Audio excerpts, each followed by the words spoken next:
Всем привет, дорогие друзья! Вы смотрите видео с канала Полезное ТВ. В этом видео я хочу помочь вам разобраться и рассказать, когда же правильно нужно высаживать вашу рассаду в открытый грунт и в теплицу. Как вы можете видеть, я сейчас нахожусь у себя в теплице и вчера провел следующий опыт, о котором вам расскажу, что будет подтверждать и доказывать все мои слова. А у кого останутся вопросы по итогу этого видео, конечно же, задавайте их в комментариях, с удовольствием вам на все отвечу. Как вы можете видеть, у меня рассады немало. Это вся рассада, которая будет высаживаться здесь, в теплице. И некоторая часть из них, а именно вот эти баклажаны, они будут высаживаться в открытый грунт. Вот поэтому я и провел следующий эксперимент. Сейчас вам буду все рассказывать и показывать. А почему именно вначале будет теория? Да потому что мои зрители проживают в различных регионах. В южных краях уже кто-то, наверное, и высадил рассаду. Я проживаю лично в Харьковской области. Как раз рассаду нужно будет высаживать уже совсем скоро.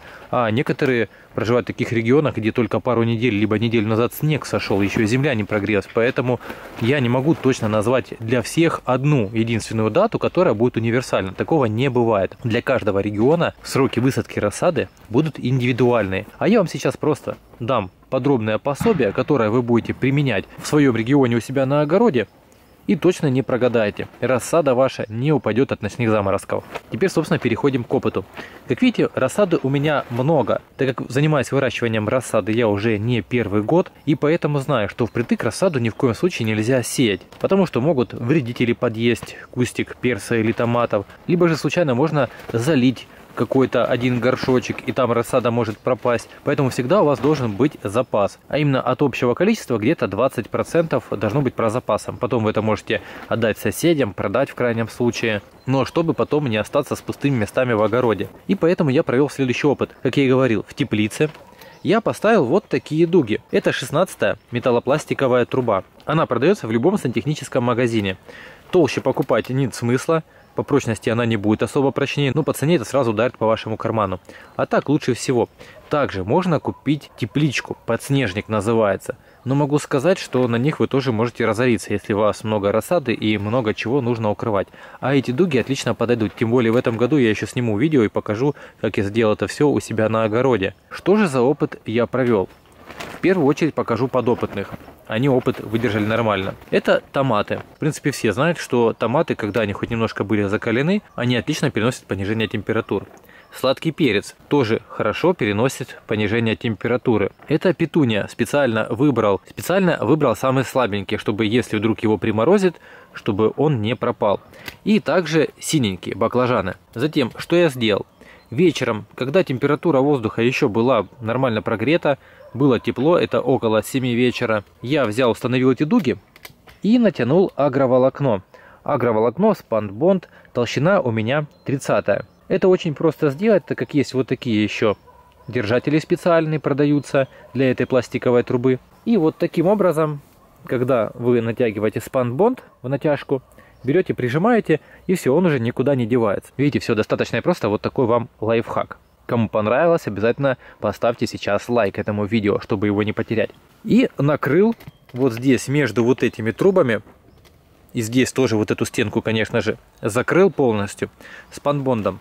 И теперь для достоверности, конечно же, показываю вам вчерашнюю температуру. Смотрите, вчера, то есть даже можно сказать сегодня ночью, было у нас всего лишь плюс 6.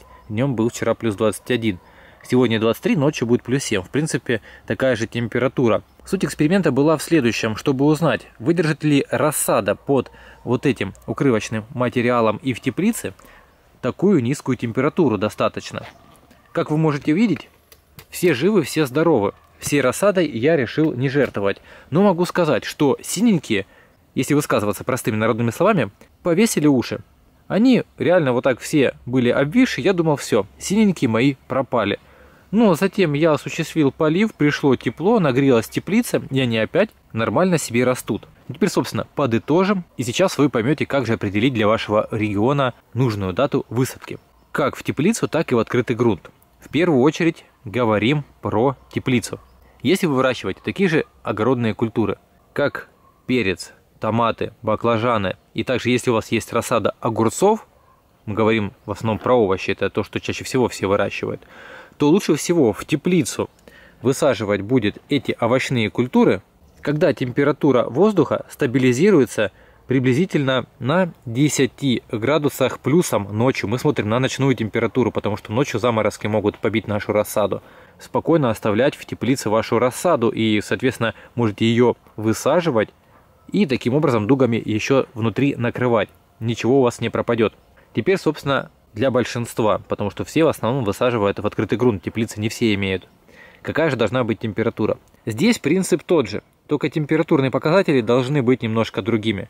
Друзья, в открытый грунт можно уже начинать высаживать рассаду томатов, баклажан, перца, огурцов, когда у вас уже на протяжении недели держится ночная температура 12 градусов и выше. Вот неделя прошла при такой температуре, соответственно, почва хорошо прогрелась, и ночью она не будет сильно охлаждаться, то без проблем берете и высаживаете рассаду в открытый грунт. И как вы видите, теперь вам не нужно придерживаться к датам. Лучше всего это прогноз погоды. Он точно покажет для вашего региона.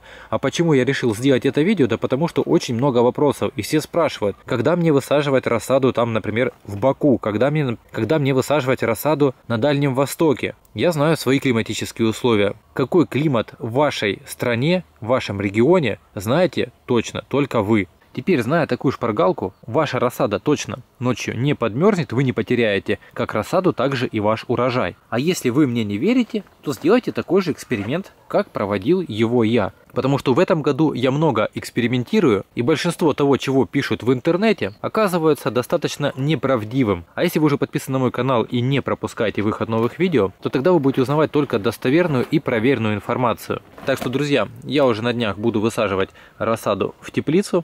Вы смотрите на прогноз погоды и делаете все так, как я вам говорил. А у кого остались вопросы, кто чего не понял, спрашивайте в комментариях, с удовольствием на все отвечу. Если видео понравилось, поставьте лайк, не забудьте поделиться этим видео в соцсетях с друзьями, а также подписывайтесь на мой канал, чтобы не пропускать выход новых видео. Я вам желаю удачного дня, до встречи в новых видео, пока!